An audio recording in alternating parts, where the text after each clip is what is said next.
Look at your hand. Right now, there is a very high probability you are holding a glowing rectangle of glass and metal. You think you picked it up because you wanted to. You think you opened this app by choice. You think you are in control. That is the greatest lie of the 21st century. Welcome to the Influence Files. Today, we are not looking at the secrets of dead billionaires or hidden offshore bank accounts. We are opening the file on the most intimate, invasive, and profitable heist in human history. The target wasn't your wallet, it was your dopamine, and the weapon is sitting in your pocket. To understand how your brain was hacked, we have to go back long before smartphones existed. We have to go back to the 1950s, to a laboratory at Harvard University run by a psychologist named B.F. Skinner. Skinner wasn't studying technology, he was studying addiction. He built a device called an operant conditioning chamber, later known as the Skinner box. He put a pigeon inside the box with a simple button. If the pigeon pecked the button, it got a food pellet. But Skinner discovered something terrifying. If the pigeon got a pellet every single time it pressed the button, it only pressed it when it was hungry. It got bored. So Skinner changed the rules. He introduced what psychologists call a variable ratio schedule of reinforcement. Now, when the pigeon pressed the button, sometimes it got a pellet, sometimes it got nothing, sometimes it got 3 pellets. The reward became completely unpredictable. The result? The pigeons went insane. They pecked the button relentlessly, obsessively, thousands of times an hour. The uncertainty didn't make them stop. It addicted them. The anticipation of the reward became more powerful than the reward itself. Fast forward 50 years, the pigeons are gone. The box is now your smartphone, and the pellet is a notification. But how did a psychological experiment from the 1950s become the foundation of modern technology? To answer that, we have to look at a highly secretive academic program. In the late 1990s, a man named B.J. Fogg founded the Persuasive Technology Lab at Stanford University. This wasn't a computer science class. It was a laboratory dedicated to one specific question. How can we use computers to systematically alter human behavior? Fogg created the Fogg behavior model. He taught his students that to manipulate a human being into doing what you want, you need 3 things to happen at the exact same moment: motivation, ability, and a prompt. Make the action easy, give them a psychological reason to do it, and then trigger them. Who were the students sitting in B.J. Fogg's classroom taking notes? They were the future architects of the internet, the founders of Instagram, the early engineers at Facebook. They took the psychological blueprints of behavioral manipulation, wrapped them in code, and unleashed them on a global population. You don't believe you are in a Skinner box? Let's look at the mechanics of your daily life. Think about the pull to refresh feature on your favorite social media app. You swipe your thumb down on the screen, there's a slight pause, a little spinning wheel, and then boom, new content appears. Or maybe it doesn't. Sometimes you get a new message, a new like, a new viral video. Sometimes you get nothing. This was not a design accident. It was invented by an engineer named Lauren Brichter, and it is the exact, literal mechanism of a Las Vegas casino slot machine. When you pull to refresh, you are pulling the lever on a slot machine. The spinning wheel is the anticipation. The algorithm decides if you win the dopamine jackpot or if you have to pull again. And just like the casino, the house always wins. Then came the infinite scroll, created by a man named Asa Raskin in 2006. Before the infinite scroll, you had to click Next Page at the bottom of a website. That single click was a natural stopping cue. It gave your brain a fraction of a second to wake up and ask, "Do I want to keep reading?" Raskin's code eliminated the stopping cue. By automatically loading the next piece of content before you even reach the bottom, the brain is never given the opportunity to disengage. It creates a frictionless slide into endless consumption. Years later, Raskin himself expressed deep regret for the invention, comparing it to taking a glass of wine and secretly refilling it from the bottom so the person drinking never knows when to stop. But why? Why spend billions of dollars hiring the greatest psychological minds on Earth to keep you staring at a screen? Because of the business model of the internet. You are not the customer of these platforms. You don't pay a monthly fee to use social media. If you are not paying for the product, you are the product. The true customers are the advertising agencies and the massive corporations buying space on your feed. But they aren't just buying space. They are buying your human attention. Attention is the most valuable commodity on the planet. Every second your eyes are locked on that screen is a second that can be monetized, packaged, and sold to the highest bidder. To keep their stock prices rising, these tech empires needed to extract more attention from you. But human beings need to sleep. We need to work. We need to live. The only way to get more of your attention was to bypass your conscious choice and hack directly into your brainstem. They weaponized our biological need for social validation. They turned the fear of missing out into a billion-dollar revenue stream. Tristan Harris, a former design ethicist at Google, put it perfectly.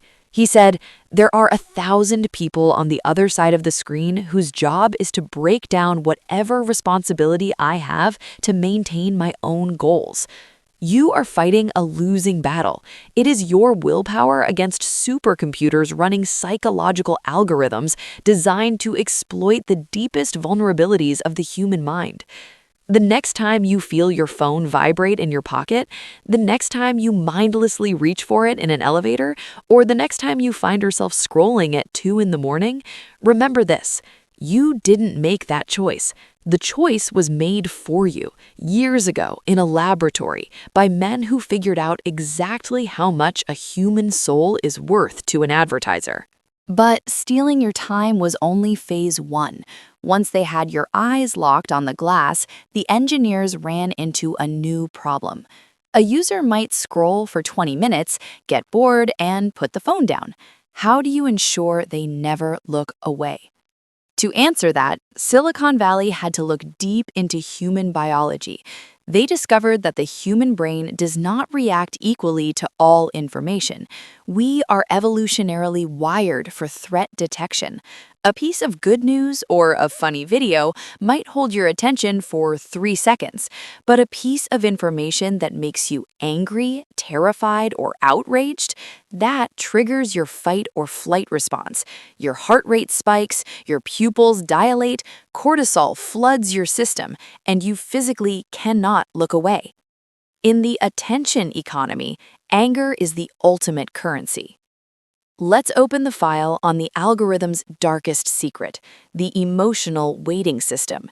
For years, platforms told the public their only goal was to connect people, but leaked internal documents from massive social media empires revealed a terrifying reality behind the code.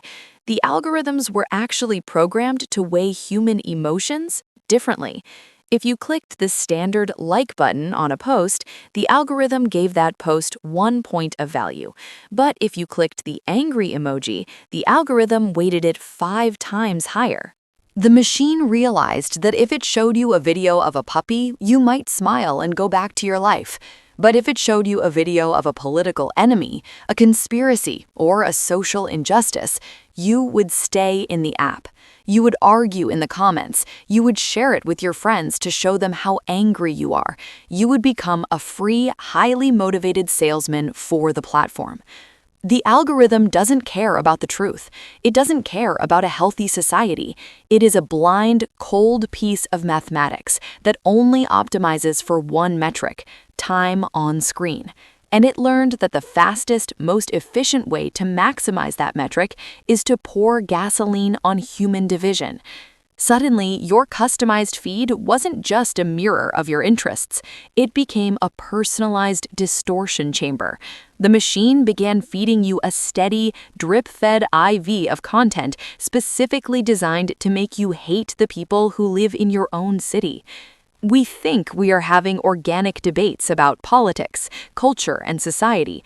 We aren't. We are participating in a multi-billion-dollar manufactured drama engineered by supercomputers to keep us clicking.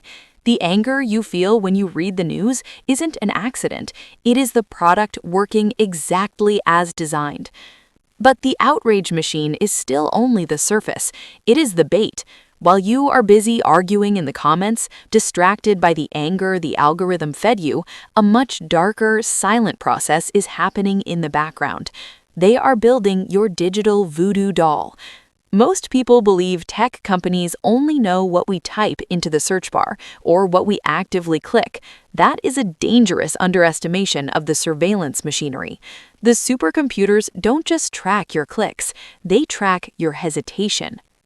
They measure what industry insiders call hover time. If you are scrolling past a video and you slow down your thumb for just 1.5 seconds before continuing, the machine registers that. It knows what caught your eye, even if you didn't click it. It tracks how fast you type, how often you backspace to delete your words, and what time of night your screen brightness changes. It tracks the gyroscopes in your phone to know if you are lying down in bed, sitting on a couch, or walking to work. Every single day, thousands of these micro measurements are beamed up to servers in massive air-conditioned warehouses, where artificial intelligence stitches them together. They are not just building a profile of your demographics, they are building a highly accurate, mathematical model of your psychology. They know if you are feeling lonely on a Tuesday night. They know if you are insecure about your finances.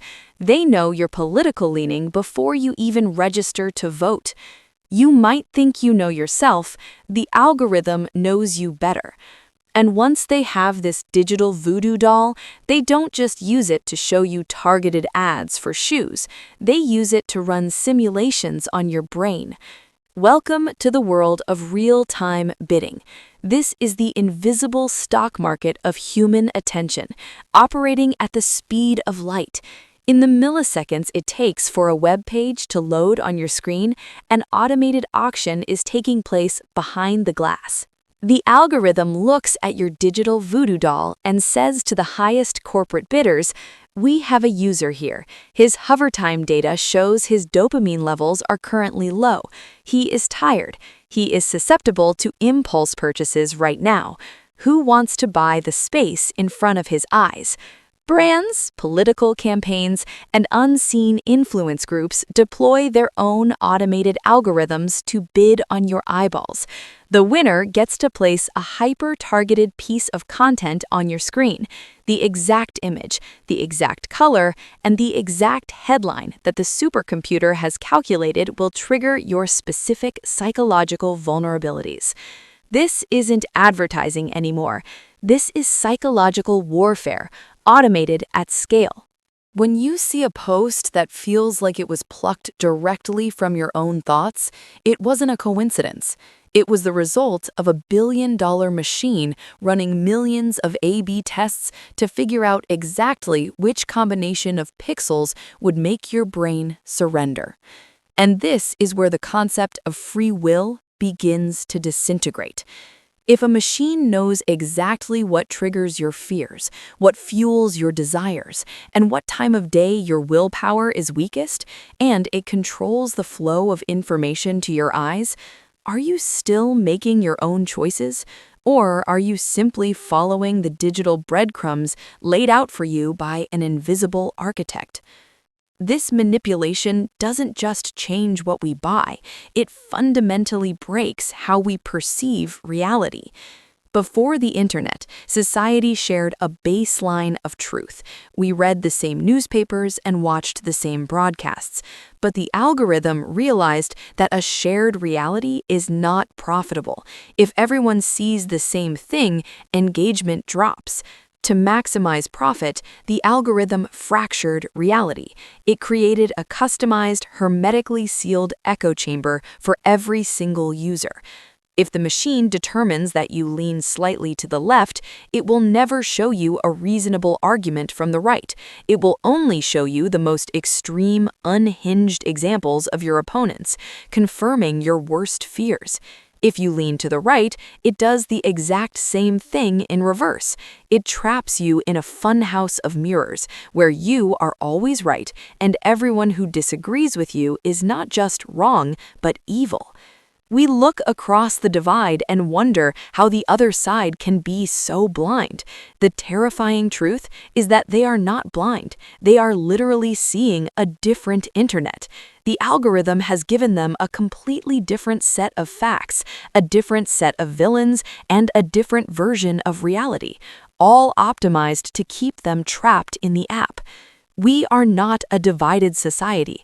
We are a divided society being managed by a machine that profits from our polarization. The cost of this grand experiment is no longer just theoretical. We are seeing the physical damage in real time. Human brains were not evolved to process the opinions, tragedies, and outrage of 8 billion people every single day. The constant flood of algorithmic cortisol is fundamentally rewiring our neuroplasticity. Look at the collapse of human attention spans. We are losing the ability to read a book, to sit in silence, to hold a single thought for more than 15 seconds without our hands instinctively reaching for the glass rectangle. The tech executives who built these systems know this. It is a well-documented fact that many of the highest-ranking engineers in Silicon Valley strictly limit their own children's screen time and send them to tech-free schools. They know better than anyone, you don't get high on your own supply. They built an invisible cage, locked us inside, and sold the key to the highest bidder. We gave them our data, our time, and our minds in exchange for the convenience of swiping a screen. The next time you unlock your phone, pause for 1 second. Look at the icons staring back at you. Remember the millions of servers humming in the dark. Remember the auctions happening in milliseconds. Remember the engineers who mapped your psychology to keep you scrolling. You are holding the most powerful tool of manipulation ever created. The only question left is, are you using the machine, or is the machine using you? I'm your host, and these are the Influence Files. Case closed.